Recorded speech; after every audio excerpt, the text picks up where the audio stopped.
Carissimo John, mi senti? Are you listening to me? Is he talking to me? Yes, John. You Sì.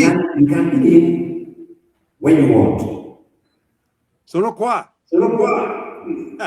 Perfetto, ma mi senti, John? Pues sí, también. Puede ser que hay un retraso. No, they want me to talk. Sì, puoi cominciare quando vuoi. Viva Cristo Rey, viva México. Hubo dos obstáculos en el camino en el camino de los católicos estadounidenses que deseaban concienciar a sus ciudadanos y a su gobierno sobre la persecución de los fieles mexicanos. A pesar de estas barreras, hicieron serios intentos por movilizar a la población, desempeñando un papel importante en la negociación de los arreglos. Aunque admiro gran parte de su implicación, también la considero trágica. Esto se debe al hecho de que su innegable preocupación por los acontecimientos en México también pone de manifiesto fallos en su lógica al respecto, lo que ha llevado a los católicos norteamericanos a ser totalmente incapaces de comprender lo que realmente estaba en juego en el levantamiento cristero y cómo interactúan la fe y el orden social. La primera de los dos obstáculos era el carácter dual del materialismo que dominaba el sistema angloamericano. El presidente Calvin Coolidge, cuyo mandato abarcó la mayor parte del periodo del levantamiento de los cristeros, captó ese dualismo de manera justa, porque enfatizó no solo que el negocio del país eran los negocios, sino también que el idealismo que impulsaba el espíritu nacional se refería a la promoción universal de una libertad individual cuya expresión comercial se consideraba la clave central y obvia para la felicidad de todas las tierras. Lo que esta doble visión significaba era la urgente necesidad de resolver los problemas que la Revolución Mexicana había causado a los intereses comerciales de la nación, concretamente los relacionados con la expropiación de los magnates del petróleo, pero de una manera idealista, más respetuosa con la libertad de su destino que en el pasado. Por lo tanto, aunque la tregua inicial alcanzado mediante los acuerdos de Bucareli en 23 parecía que iba a ser revocado en 27 debido a la promulgación de una nueva ley que amenazaba a los propietarios estadounidenses. El nombramiento a finales de este año del muy afable Dwight W. Murrow como embajador envió una poderosa señal de que la cooperación mutua guiaría todas las negociaciones en el futuro. Murrow dejó perfectamente claro que su gobierno deseaba la estabilidad en México que permitiera a sus ciudadanos seguir haciendo negocios allí de manera eficaz y que consideraba que el régimen de Calles era capaz de proporcionarla. Ambos deseaban fervientemente trabajar juntos y parecía que podían hacerlo sin problemas religiosos. Nuestro segundo impedimento fue la mentalidad de patria en peligro, tan poderoso en los Estados Unidos después de la Primera Guerra Mundial. Esto dictó una política de fortaleza América que se reflejó en el rechazo de las implicaciones del Tratado de Versalles, el fin de la inmigración masiva al país y la sospecha de que todas las influencias espirituales y intelectuales procedentes del malvado viejo mundo amenazaban los principios y la estructura fundamentales de la nación. Las presiones para la integración de cualquier elemento subversivo que no pudiera ser expulsado se intensificaron enormemente. La mayoría de los estadounidenses no católicos identificaban a los católicos como portadores de una visión religiosa tiránica, extranjera, peligrosa para el estilo de vida americana, que era la última y mejor esperanza de la humanidad. Irónicamente, las travesuras católicas eran vigilados por enemigos muy diversos. El renacido Ku Klux Klan, cuya membresía oficial fue quizás 4 millones de personas, veía a los católicos como con un temor solo comparable a su detestación por los bolcheviques. Su racismo consideraba repulsivos los orígenes étnicos de la mayoría de los católicos y el deseo de limitar su descendencia fue explotado por personas como Margaret Sanger, fundadora de Planned Parenthood y racista por derecho propio.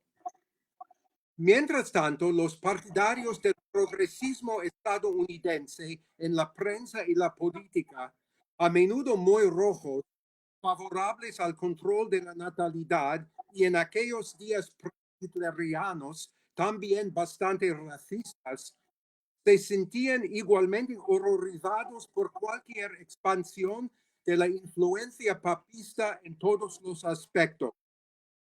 Además, incluso muchos de la gran mayoría de protestantes que no se unieron a sus compañeros creyentes, que constituían el grueso de las fuerzas del Ku Klux Klan, consideraban corrupta la moral de los romanos, vista también en su oposición a la ley seca. Estaban aterrorizados de que el católico Al Smith, posible candidato demócrata a la presidencia, pudiera vencer. Todo ello en medio de la crisis religiosa que se vivía al sur. Los católicos habían reaccionado abiertamente a los acontecimientos antirreligiosos en México desde el principio. Los arzobispos Michael Curley de Baltimore y Arthur Drossart de San Antonio criticaron duramente a la administración Coolidge por vender armas a un gobierno persecutatorio que también estaba creando un México soviético. Las dos organizaciones más importantes entre las muchas que actuaban en este sentido eran los Caballeros de Colón y la Conferencia Nacional Católica de Bienestar Social. Fundada en New Haven, Connecticut, en 1882, los caballeros se habían expandido al sur de la frontera, ganando 800,000 miembros en los Estados Unidos y más de 5,000 en 40 consejos partidos por todo México. La Conferencia Nacional tomó forma después de la Guerra Mundial, con un pedigrí detrás del cual tendremos que volver más adelante. El padre John Burke, secretario ejecutivo de la conferencia, James Flaherty, líder de los caballeros, transmitieron a las autoridades el llamamiento del episcopado mexicano para que actuaran como intermediarios en busca de la intervención del gobierno estadounidense. Ambas organizaciones eran reconocidas por el Estado como fuerzas cuyas voces no podían ser ignoradas y por lo tanto el secretario de Estado sabía que había que atender sus preocupaciones. Esto era especialmente cierto porque muchos de los numerosos inmigrantes mexicanos que huían de los disturbios revolucionarios se habían establecido no solo en las fronteras del sur, sino en todo el país. A esta diáspora, a la que ahora se habían sumado sacerdotes y obispos exiliados, pertenecían muchas personas profundamente interesadas en ayudar a la causa de la Iglesia.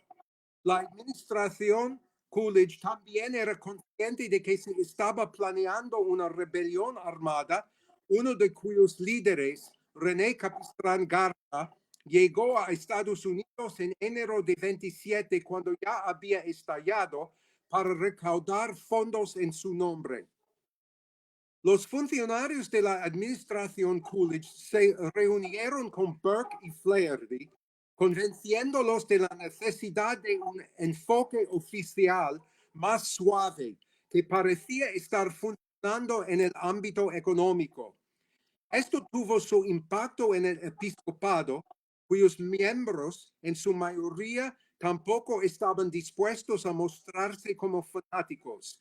Las declaraciones jerárquicas sobre la situación, primero el 16 de septiembre de 26 y luego el 12 de diciembre, fiesta de Nuestra Señora de Guadalupe, aunque condenaban la persecución de calles y reconocían el martirio al que estaba llamando a los católicos mexicanos, rechazaban, sin embargo, tomar las armas en nombre de la causa.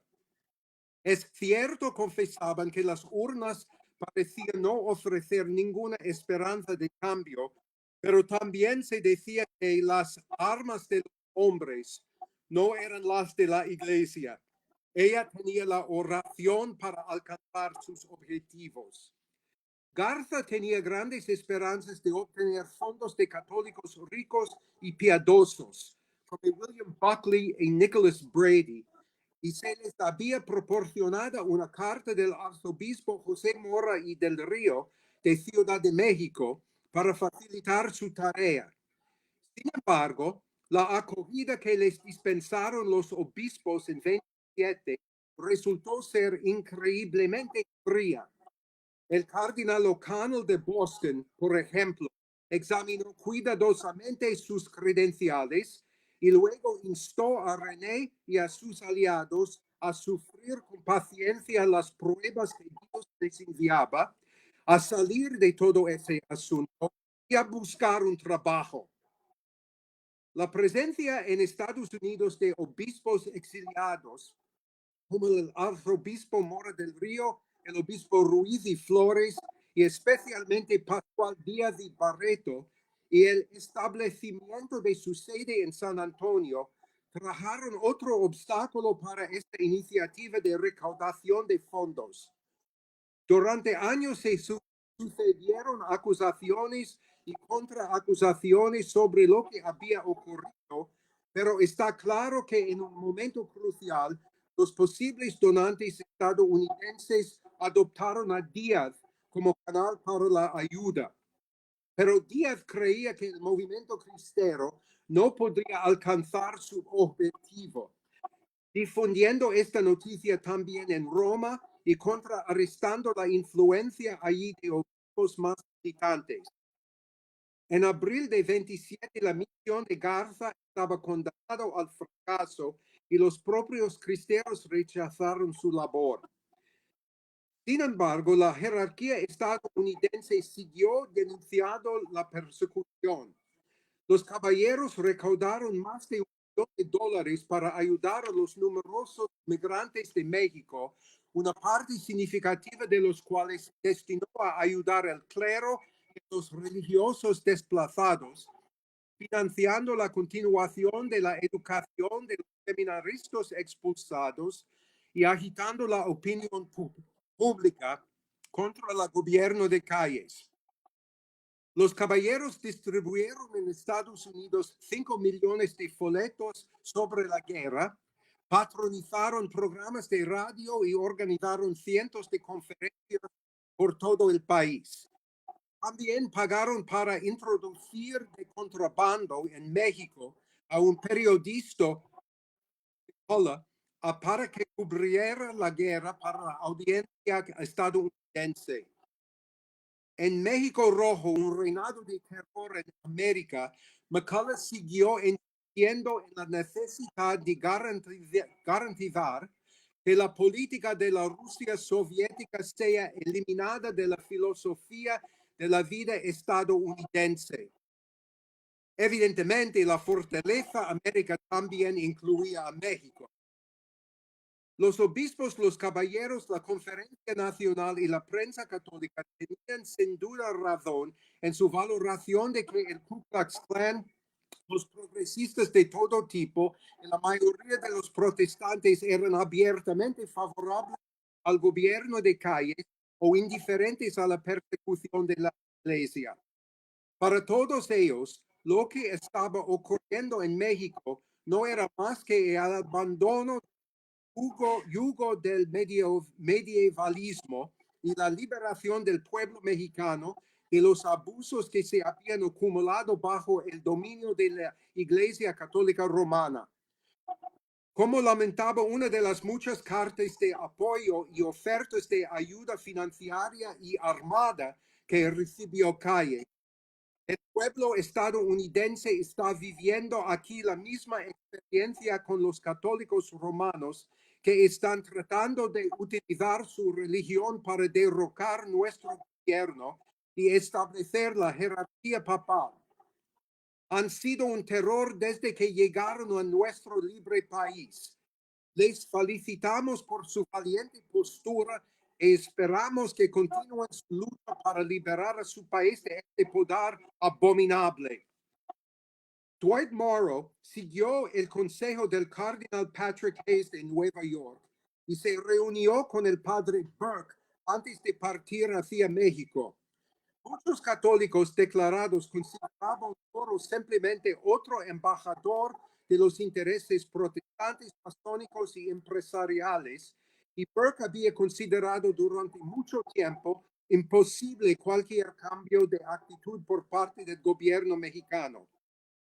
Pero debido a la presión de los obispos estadounidenses y a la buena relación con Morrow, que también había entablado una relación amistosa con Calles, adoptó una actitud más abierta. El obispo Leopoldo Lara y Torres de Acámbaro temía que Burke, al no conocer lo suficiente la falta de moralidad, honor y vergüenza de los gobernantes mexicanos, aceptara un acuerdo provisional para reanudar el culto con la promesa de que las reformas solicitadas se llevarían a cabo más adelante.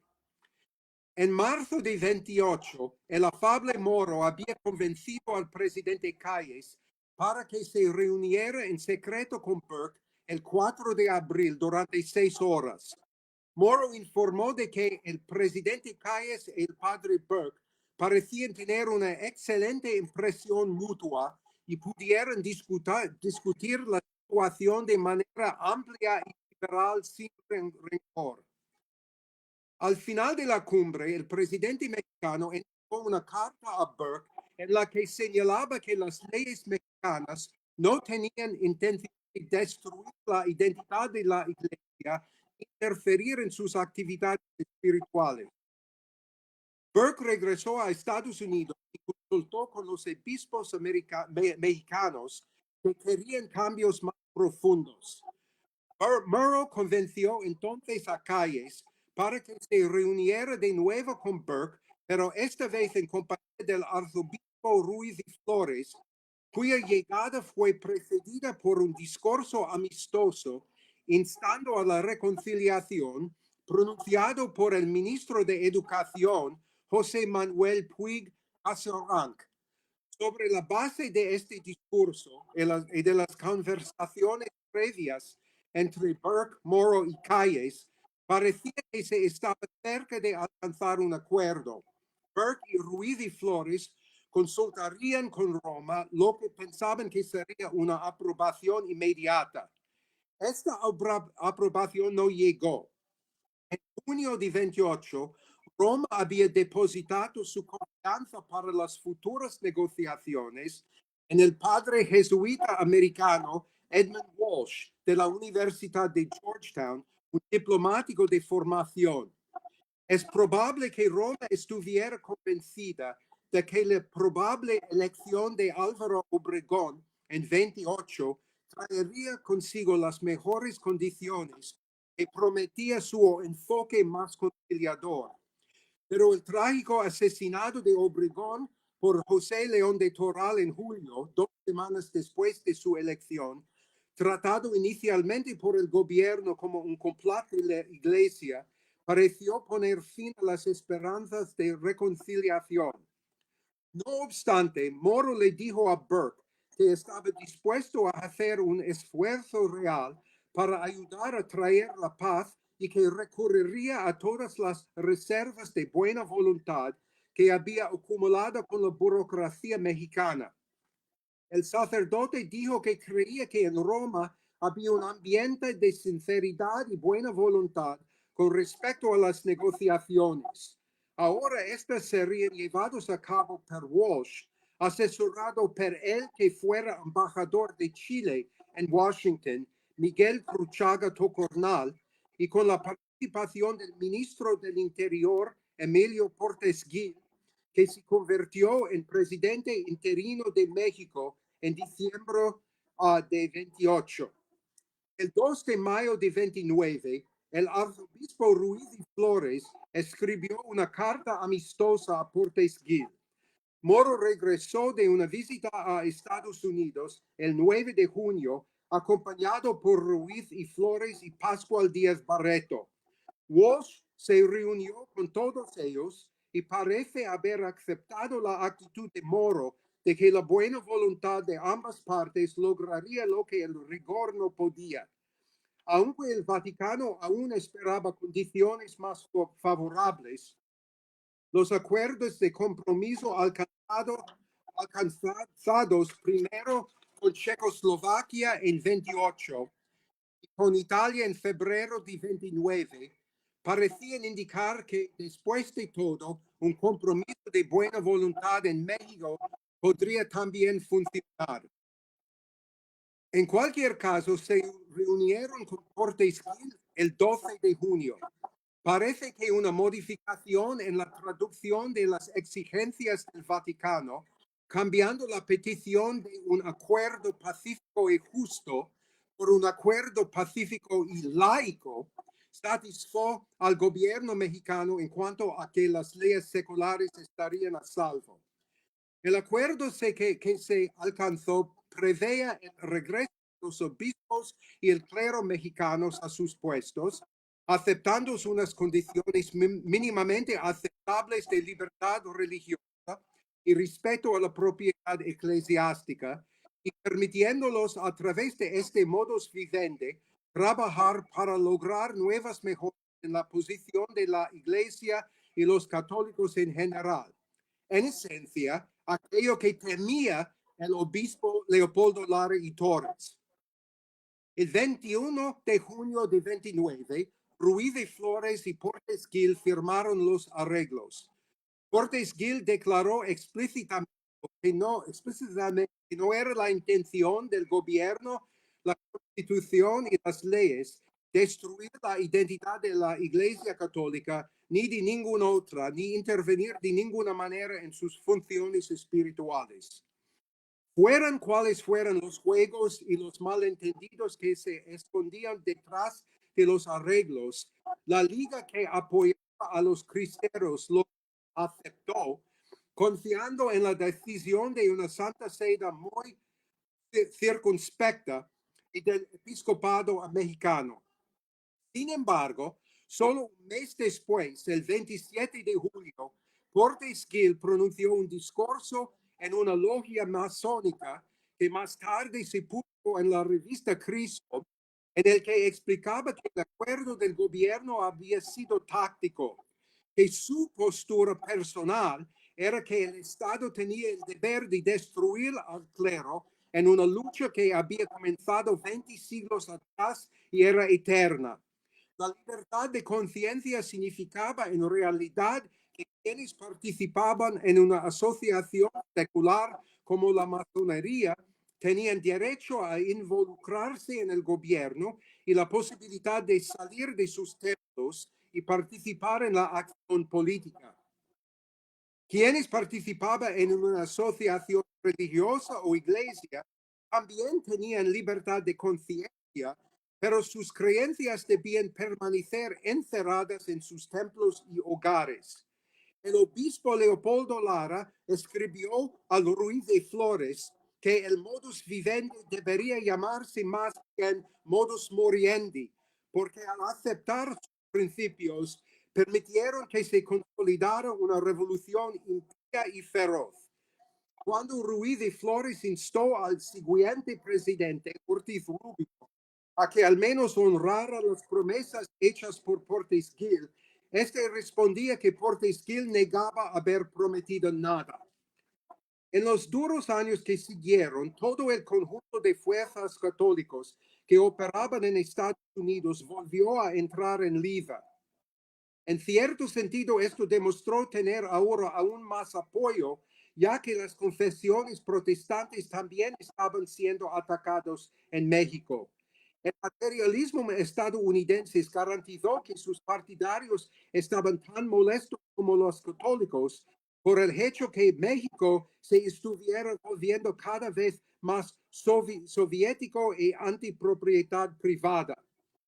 Tampoco era agradable a todos la afirmación en 35 que el Estado debe apoderarse de las conciencias de la infancia y la juventud porque pertenecen a la revolución.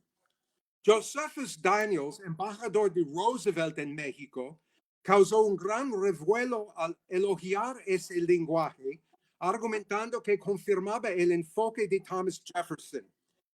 Sin embargo, las protestas generales de los católicos solo provocaron la declaración del presidente Roosevelt de que simpatizaba plenamente con todos aquellos que creían en la libertad de culto religioso, no solo en Estados Unidos, sino también en otras naciones.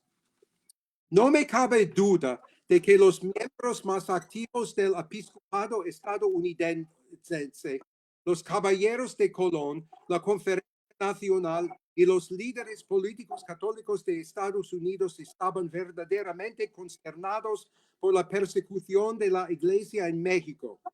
Por otro lado, incluso en el mejor de los casos, esta consternación se vio empañada por una comprensión abrumadoramente americanista de la relación entre la Iglesia, el Estado y la vida social, y por la influencia de un espíritu anglosajón de diálogo de buena voluntad que debilitaba cualquier capacidad de ofrecer una defensa a largo plazo a sus compañeros católicos al sur de la frontera.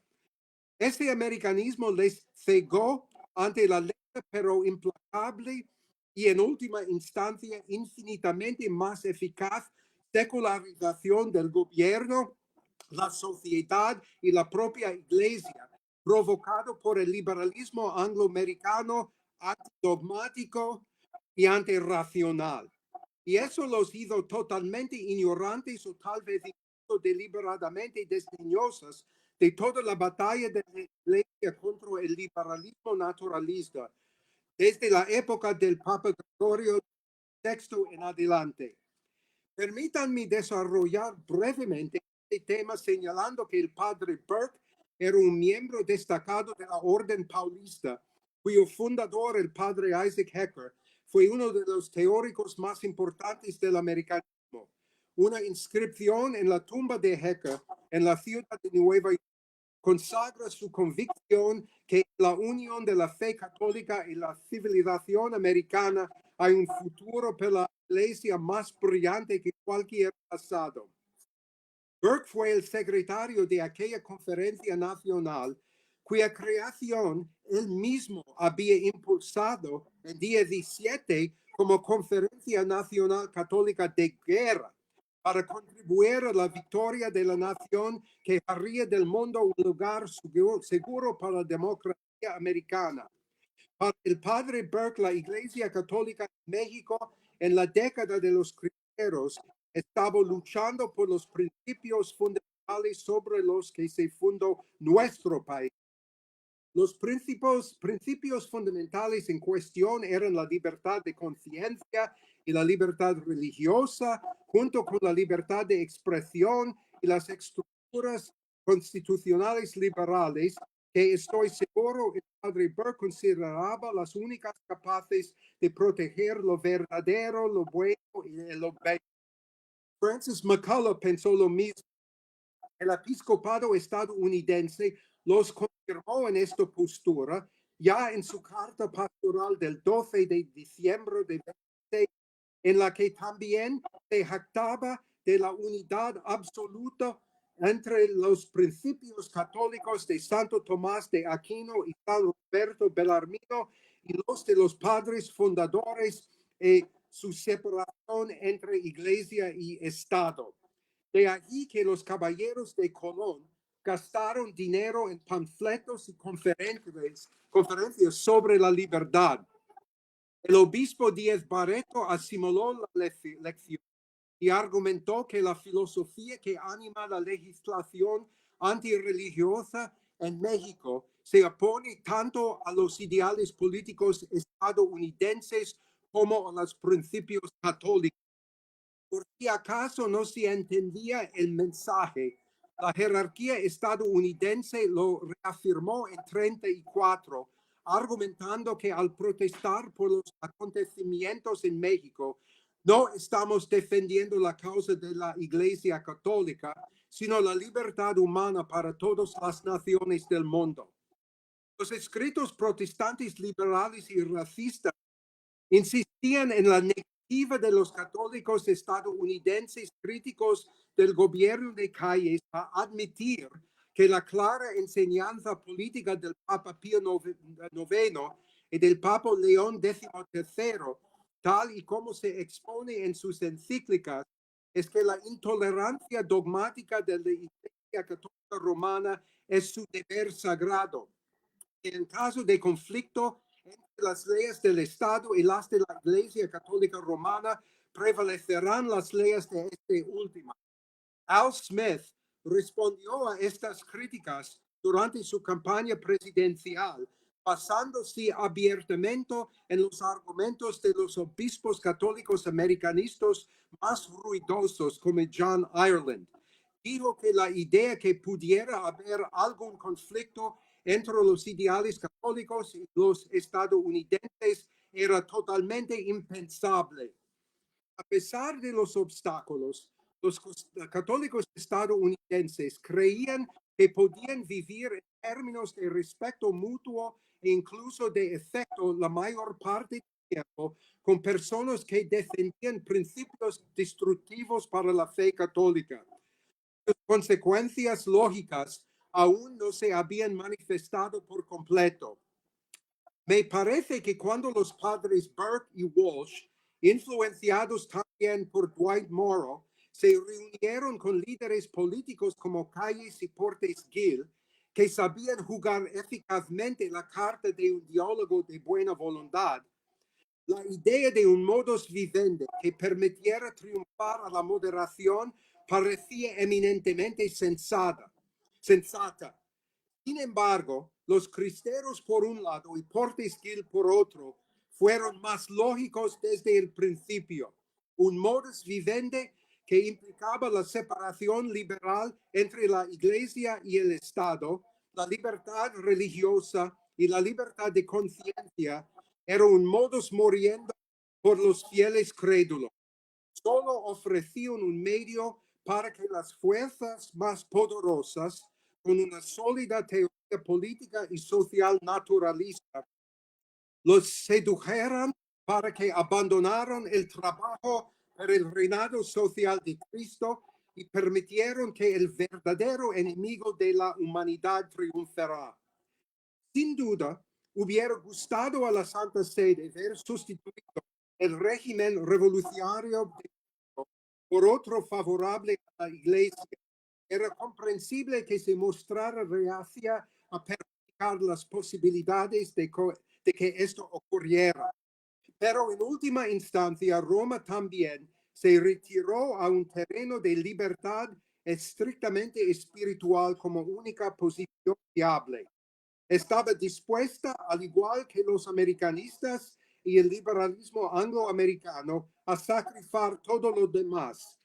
El requisito mínimo de Roma era que el clero fuera libre de desempeñar funciones espirituales bajo una cadena de mando jerárquico que dejara al episcopado el control de la disciplina eclesiástica.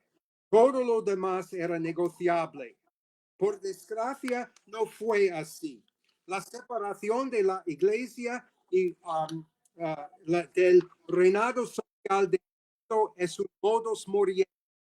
Cualquier católico estadounidense sensato en 2026 sabe que el sistema católico de que nuestros antepasados pensaban que funcionaba en Estados Unidos y también podía funcionar en México, la última y mejor esperanza de la humanidad, era en realidad una receta para el desastre. Gracias.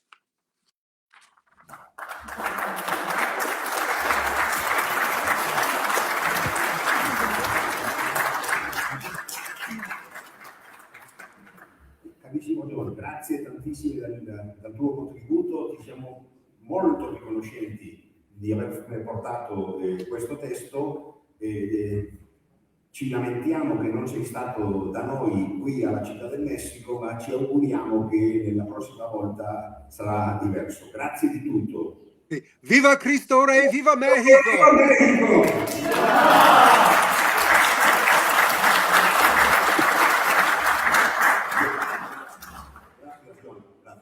Yo con el profesor John Rao normalmente hablamos en italiano, porque él es de origen siciliano y tiene una cierta antipatía por el mundo estadounidense, de tal manera que cuando encontramos una lengua común para comunicarnos que no sea el inglés, evitamos el inglés y utilizamos esta lengua, en este caso el italiano, que a él le divierte mucho usar.